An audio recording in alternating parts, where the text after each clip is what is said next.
Ryan Reynolds here from Mint Mobile. With the price of just about everything going up during inflation, we thought we'd bring our prices down.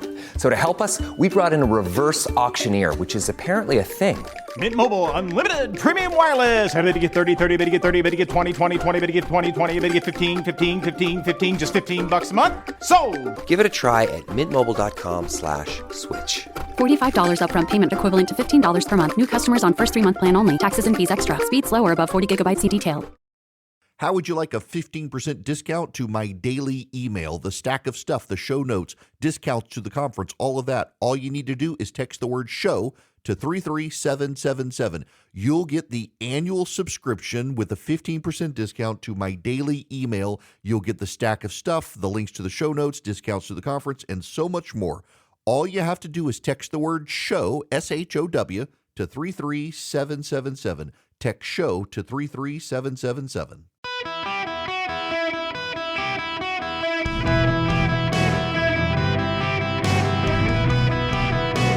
Welcome to the Eric Erickson Show podcast, Hour 2. Hello, America. Welcome. It is Eric Erickson across the fruited plain. The phone number is 877-973-7425. Should you wish to be on the program, delighted to have you. I wish to talk about a topic that is going to offend a handful of you, because you're going to take it personally.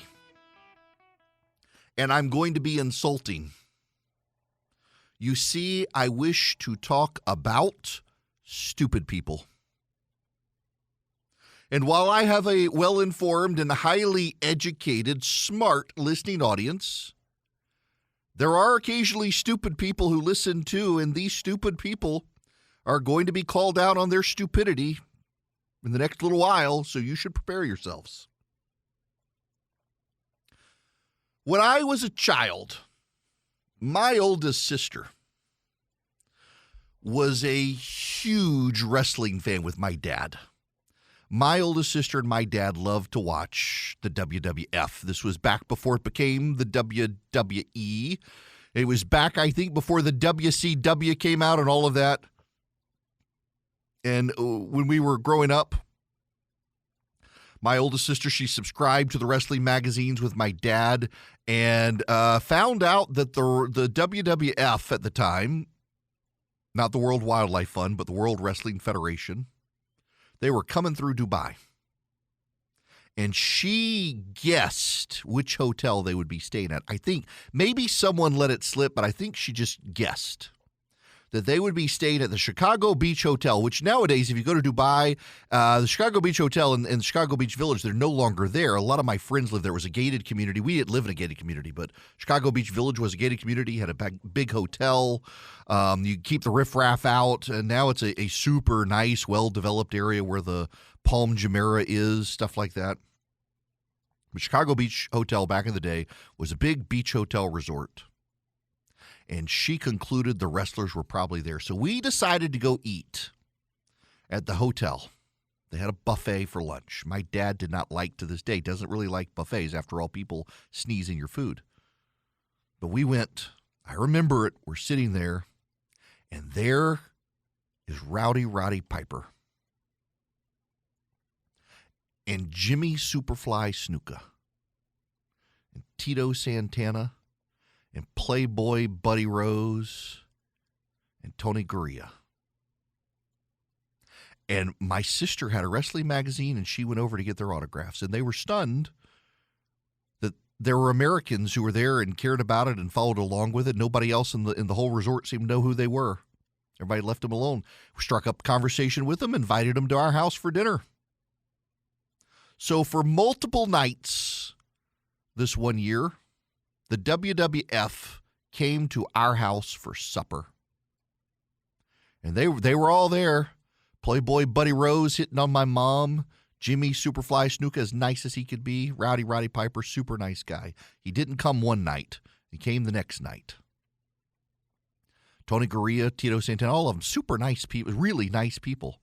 All got along, had a great time, great conversations, talking about getting into wrestling. I don't really remember all the details of the conversation. I was a kid. I remember them all being there. I remember I got to cook them. Cornflake chicken, my specialty to this day. My dad grilled one night. We had a ton of fun with them. Super nice guys.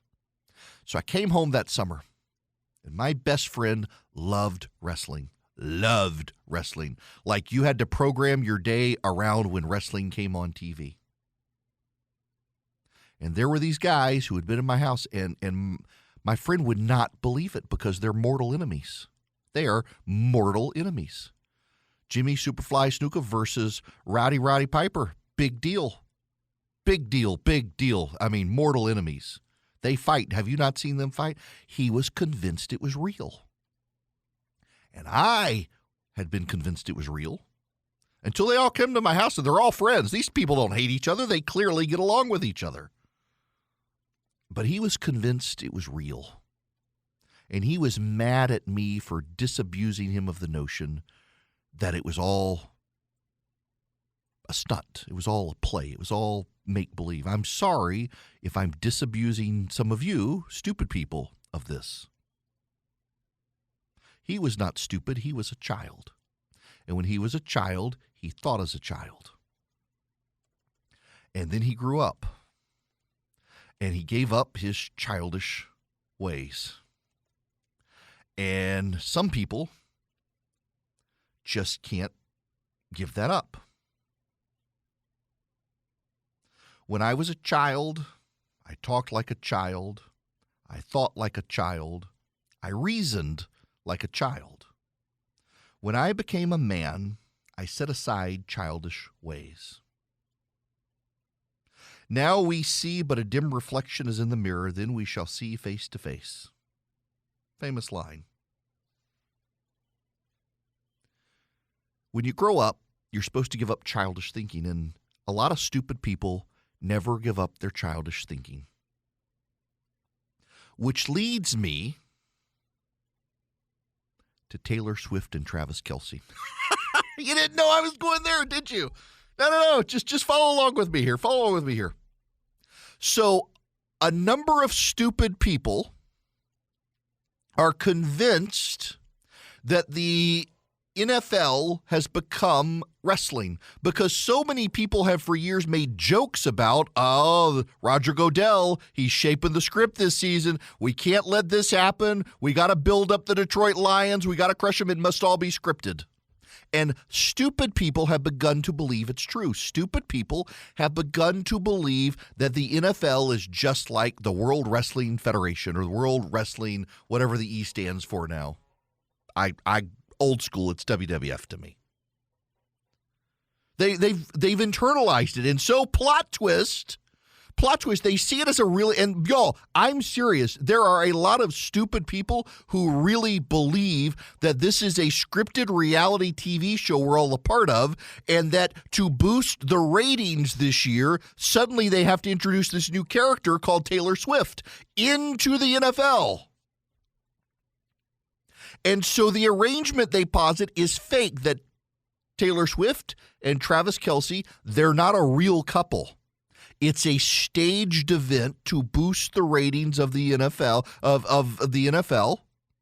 And now plot twist coming. They're going to campaign for Joe Biden. And this is the NFL that brought us players taking the knee that all of these stupid people said was irrelevant because of that idiot quarterback, what's his name, Kaepernick, now suddenly thinking, never mind that they decided the NFL was irrelevant and they were never going to watch it again. Suddenly, this is designed as an in-kind contribution to help Joe Biden. They've scripted a romance between Taylor Swift and Travis Kelce, and they're going to go campaign for Joe Biden so that he will win the election. This is how they will steal the election. They really believe this stuff.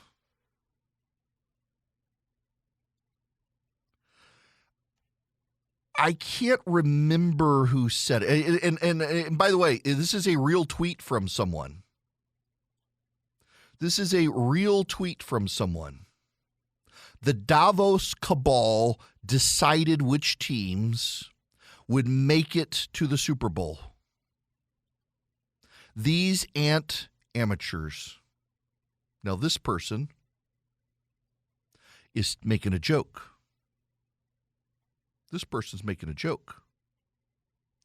But there are other people saying the same thing seriously. Some of these people who elected a reality TV star as president of the United States think there must be some vast conspiracy to create a power couple named Taylor Swift and Travis Kelce to advance Joe Biden. Y'all, there are stupid people on the planet, and there are too many of them. There are way too many of them. So I'm looking through some of these things like Vivek Ramaswamy. He's not a stupid person. Vivek Ramaswamy is not a stupid person, but he knows that so many of the people who support him are stupid people. And Vivek Ramaswamy is out there peddling the nonsense that this is some sort of grand conspiracy. I wonder who's going to win the Super Bowl next month, and I wonder if there's a major presidential endorsement coming from an artificially, culturally propped up couple this fall. Just some wild speculation over here. Let's see how it ages over the next 8 months. So they're in a fake relationship in coordination with the NFL to rig the Super Bowl to get Joe Biden elected. There are a lot of stupid people who will believe that, and Vivek Ramaswamy is capitalizing on those stupid people. There's a Twitter account that I follow, and I'm not going to name it, but tweeted out pictures of Taylor Swift all over these magazines and whatnot. And literally and unironically and seriously says what's happening with Taylor Swift is not organic and natural. It's an op. We all feel it. We all know it. The people that are so addicted to celebrity culture that they elected a reality TV show host president are perplexed a pop star might like an uncomplicated football player. These are some seriously stupid people out there. And I want you to know that if you believe that this is some sort of op, you are a stupid person. And you are a stupid person because you've decided to take a random confluence of events and turn it into an entertainment phenomenon because you've decided to process all the world as entertainment. There are literally people out there who think the Davos puppet masters have pulled the strings to stop Donald Trump by putting Taylor Swift and Travis Kelce together. And I wish I was making this up. I know it sounds dumb for you who are smart listening to me, but there are a lot of stupid people who believe this stuff. A lot of stupid people who believe this stuff. It's kind of crazy. And it's part of it you can see is from the distrust of people. I mean, you got people who are convinced that COVID was actually a PSYOP campaign to cost Donald Trump the election. What was it, a lab leak from China or some sort of concerted operation? I don't know. People can see all the little strings tied together. And really what it is, at the end of the day, is there are a lot of people who can't make sense of the world unless they construct it into some comprehensive narrative. Because the world has always seen a random confluence of events. And over time, the random nature of events do seem to take on a pattern. Even though they're random, they seem to take on a pattern. And so people process it as a pattern, and if it's a pattern, it can't be random, as opposed to random events over time seem to take on a pattern. History rhymes. You see historic events in different contexts play out over and over and over. It's just history rhyming. It's not repeated plot points. But a lot of people can't rationalize it that way. And the reason at the end of the day, in particular for the people who have embraced a world of conspiracy theories, they can't accept the randomness because they couldn't sleep well at night. They couldn't sleep well at night if there was a bunch of random events happening that they or no one else can control. And so instead, so that they can sleep well at night, they conclude that these aren't random events. They conclude that these are all plot points and that there are puppet masters pulling strings, writing the scripts, and that there's a coherent plan with a predetermined outcome that we're all headed towards. And even though they don't like it, even though they want to change it, even though they don't want to disrupt it, they sleep better at night believing that there are the Davos puppet masters in charge or the Rockefeller puppet masters in charge. By the way, it always comes back to the Jews, you should know. Ultimately, all these people turn out to be raging anti-Semites who believe the Jews are pulling all the strings. They can't accept the random nature of events. And they can no longer accept reality can sometimes be wild. That a pop star who's super popular, globally famous, could fall in love with a player in the NFL who they were convinced was jinxing him and costing him games, and then suddenly, all of a sudden, it makes it to the NFL, to the Super Bowl. What's so remarkable here is how these people can change their thinking on a dime and never hold themselves accountable to what they thought just yesterday, because what they're actually doing is they're trying to process the complex, comprehensive narrative that the puppet masters have designed, and they see themselves as seeing through it when really they're just a bunch of stupid people who can't accept that they're the rubes, which is why they're easy pickings for the grifters. Hey Atlanta, Apple is open for small business. That's right. We're here to make starting and running your business simpler. With privacy and security built in on all devices, it's easy for you to protect your customers' data. And if you need hardware or software support, you'll get advice from business experts at no cost whatsoever. So you can focus more on the soup du jour and less on, the other stuff. At Apple, we're open for your small business. Go to apple.com/small business or visit an Apple store to learn more. If Taylor Swift and Travis Kelce do get married and have kids, they could single-handedly solve the global population crisis, because every woman in the world who's a fan of Taylor Swift will want to have a kid to be just like Taylor and get married to be just like Taylor. It's true. By the way, I've seen this comment now that I don't dispute they're in a relationship, but I think it's just financially lucrative in a business proposition. Really?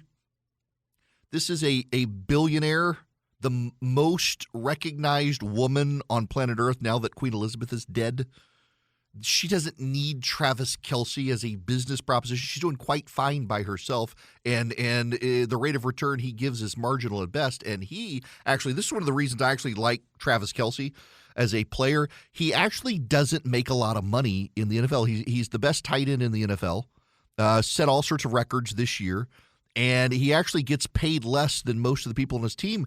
And he says it's because he never wants to have to go through a renegotiated process. He never wants to renegotiate a contract or be cut from the team over money.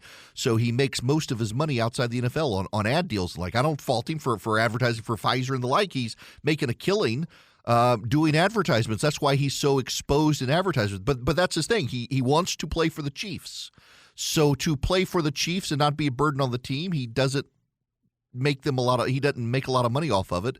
And so instead he does a lot of ad deals. I find that very admirable, that he loves the Chiefs so much he's willing to not be a haggler in negotiations and instead just make money elsewhere. Good for him. They don't need each other. Maybe just accept they actually are in a relationship instead of trying to concoct some cockamamie conspiracy theory. Don't be stupid, people. Now, don't be stupid and go to a big box store to buy a computer when you go to Vision Computers, and let them build you a computer that actually meets your needs specifically and will grow with you. My son's gaming PC from Vision, it is so readily expandable and upgradable over time. He's not going to need a new computer. And it's great. They can do it for you. They can do it for your business as well. Instead of buying a one-size-fits-all computer for your company, you can actually go out, let Vision Computer build your computers for you. And then they'll be your IT department, so you don't have to have an in-house IT guy either. You're saving yourself a lot of money with Vision Computers, and you're getting great award-winning customer service with award-winning PC builds, laptops or desktops. Just go to visioncomputers.com, visioncomputers.com, or call them at 404-COMPUTE. Now, here's the thing. If you call Vision Computer at 404-COMPUTE and tell them I sent you, you'll get a deal you don't even see at visioncomputers.com. They'll give you the special deal. You call them and tell them Eric Erickson sent me. They will give you a great deal. They'll build your computers. They'll service your computers. They'll become your IT guy with a special phone number you can call whenever you have a problem. VisionComputers.com or 404-COMPUTE. I need to just make a diplomatic point here. If you email me because you're really offended that I referred to stupid people as stupid people because they think that it's some sort of psyop campaign that Travis Kelce and Taylor Swift are dating, you might actually be one of the stupid people that I was talking about. If you're seriously that offended, that I would suggest it. Y'all, you should see the emails from people. Now, there are a couple of people who make some great points that maybe you should say uninformed people instead of belittling people who might be the audience. But I'm sorry, y'all. It's just so dumb. It is. And it's these people who concoct these conspiracy theories to try to rationalize the way a complex world works, and suddenly they believe they have the inside knowledge. It's like the Gnostics. Which reminds me, I should plug my book. If you text data to 33777, you can pre-order, because there's a lot of the Gnosticism. So you know what the Gnostics are? A very, very rudimentary level. The Gnostics are a group of people who believe that they had secret knowledge about eternity. And if you embrace Gnosticism, they would show you the way. It's Scientology is Gnostic. There's so much Gnosticism in the world today that if you will just follow this one person or read this one thing or study this one website, you'll get the secret knowledge no one else has.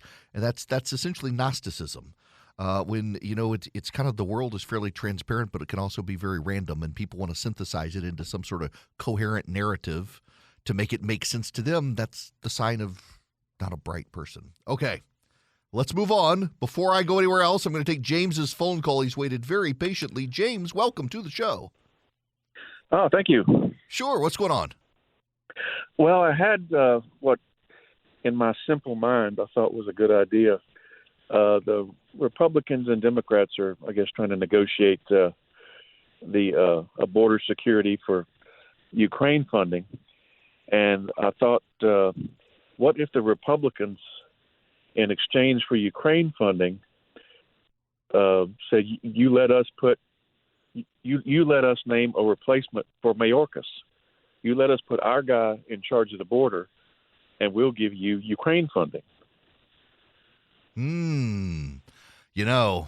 So I don't know that I don't think the president would ever go along with them naming someone, maybe give him a slate of options. But if it's anyone who's not a Democrat, he wouldn't go along with it. And he honestly has no incentive to secure the border. And honestly, so James, it's funny you bring this up, because this weekend I was talking to a couple of senators, and they are convinced that Biden has given up on Ukraine.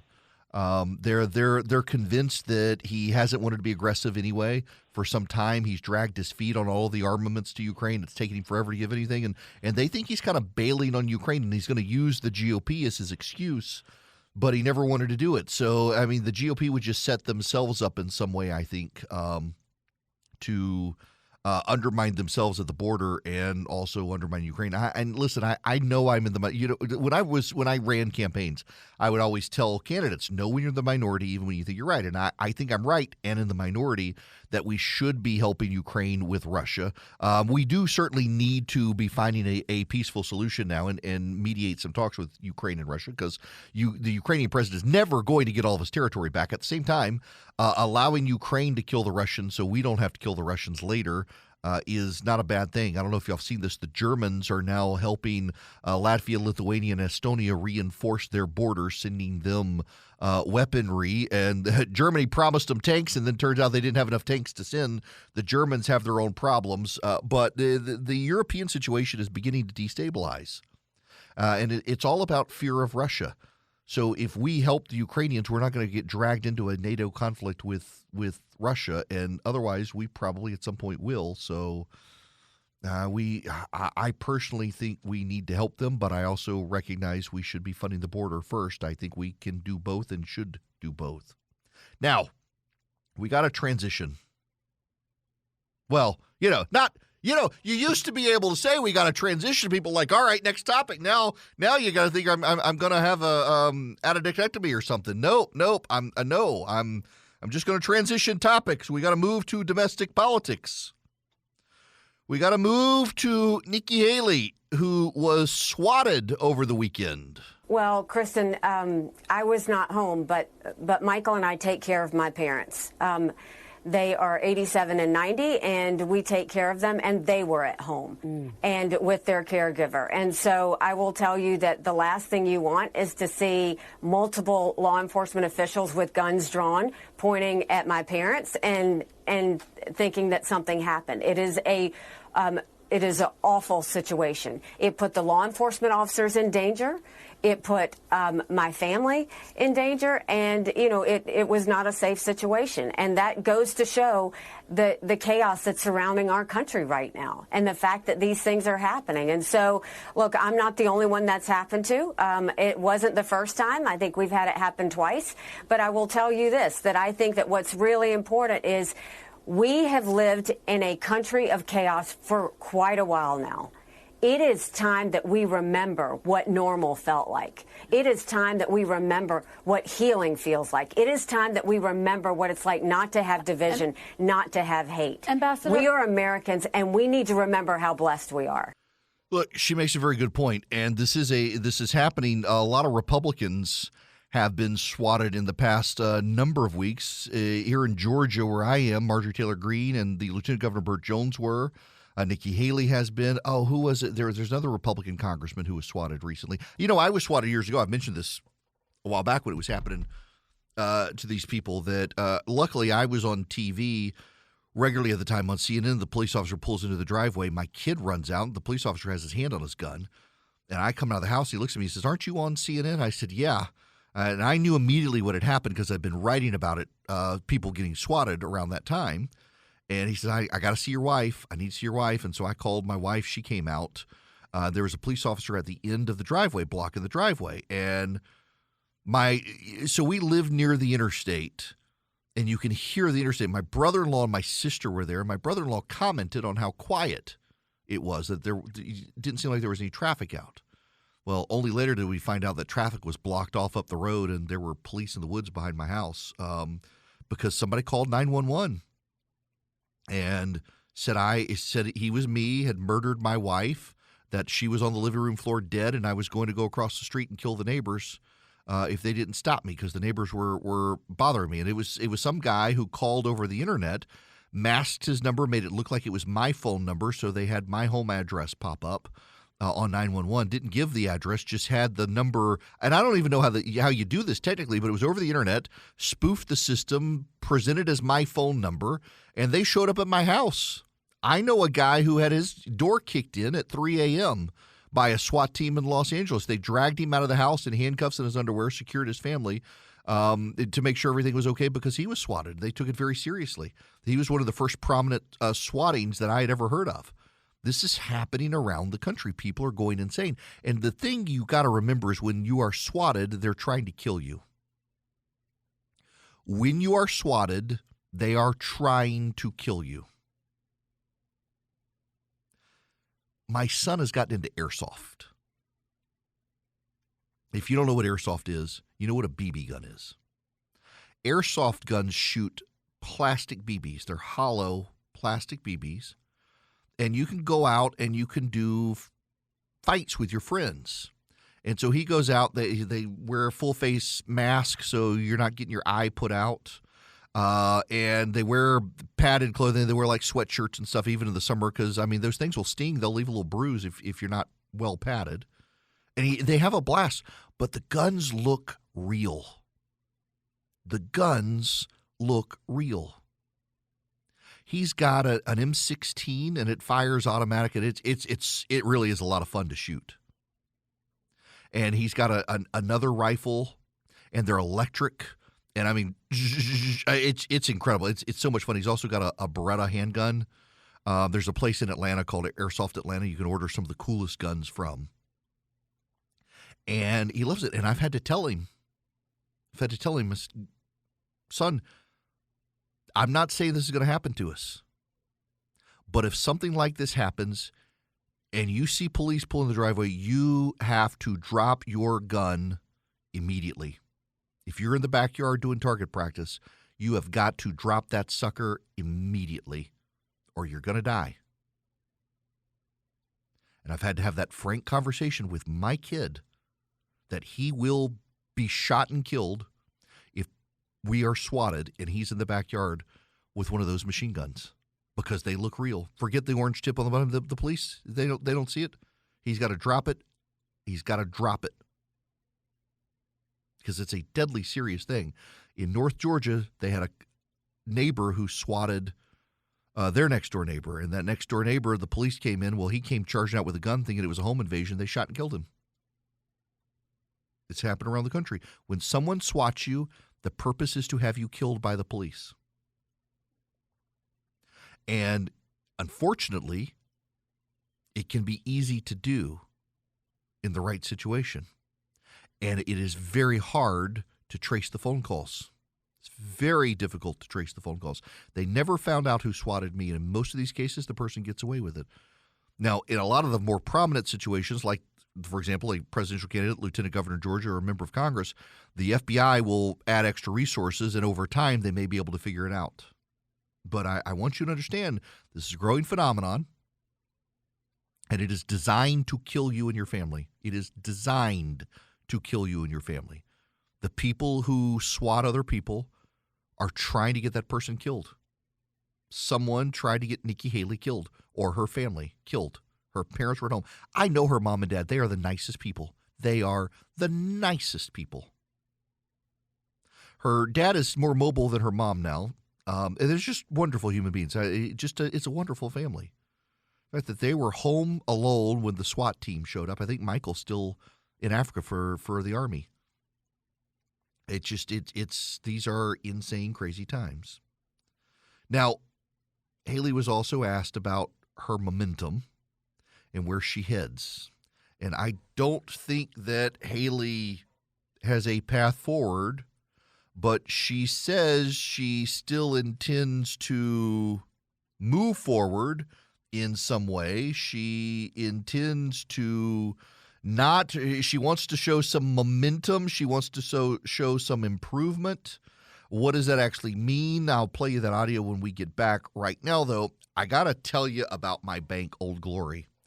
It was started by, you know the names, John Rich, Ben Carson, Larry Elder. They had conservative banking experts who agreed with them that debanking is a trend. You know, Saturday Night Live made fun of Donald Trump for using the phrase debanking over the weekend. They had never heard of it. Oh, debanking is a real trend where conservatives, gun store manufacturers, and conservative businesses, their banking accounts are shut down by banks who don't want to do business with them anymore. That's where Old Glory comes in. It's an online bank with amazing technology. Easy and convenient to bank anywhere.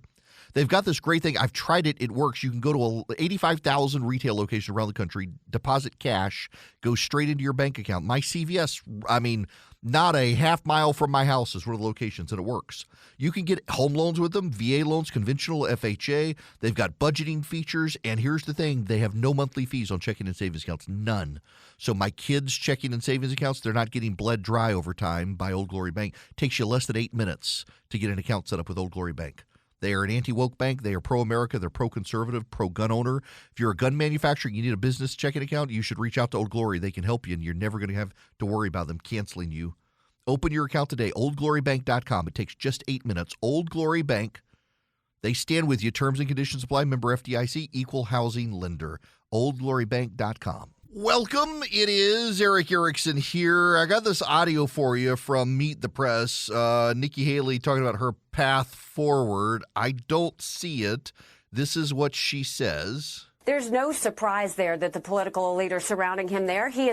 Trump has become an insider. That's what it comes down to, is he's more interested in satisfying the elected class than he is in satisfying the people. When it comes to South Carolina, look, we wanted to be strong, and I think we started with 2% in Iowa. We ended up with 20%. We got to New Hampshire. We needed to do better than that.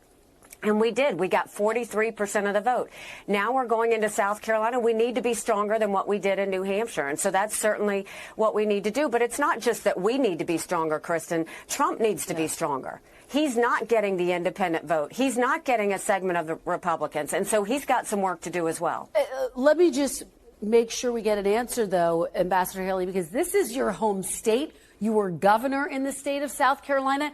Do you need to win your home state in order to stay in this race? Is it do or die?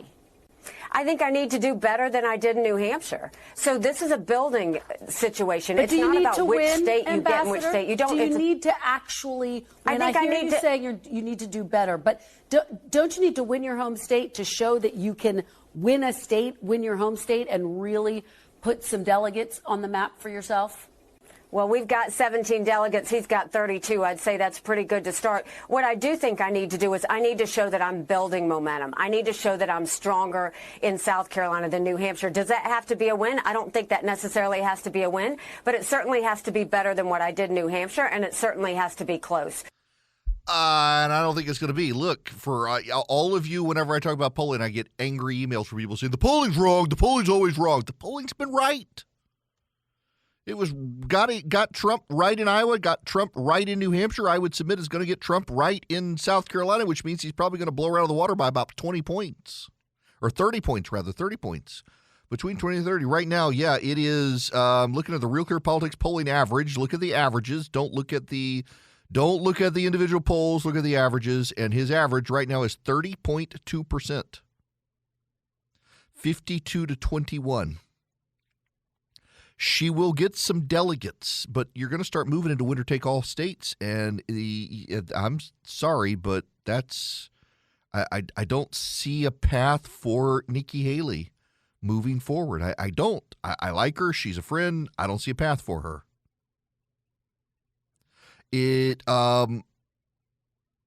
She improved in New Hampshire. There wasn't a lot of polling in New Hampshire. But it was Trump up 19 in the average, and he got up 11. The very final polls actually had it almost dialed in accurate. The CNN University of New Hampshire poll had Trump at 11, and it came out pretty much right where he was. The Iowa average was spot on.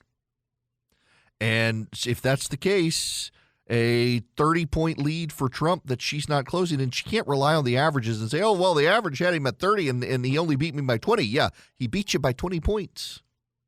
I understand why she may want to stay in to collect delegates if something happens with Trump. I mean, look, he's being bled dry by lawyers, being bled dry by E. Jean Carroll. That verdict, my goodness gracious.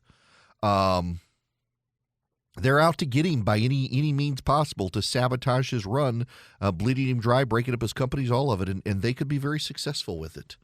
Goodness gracious.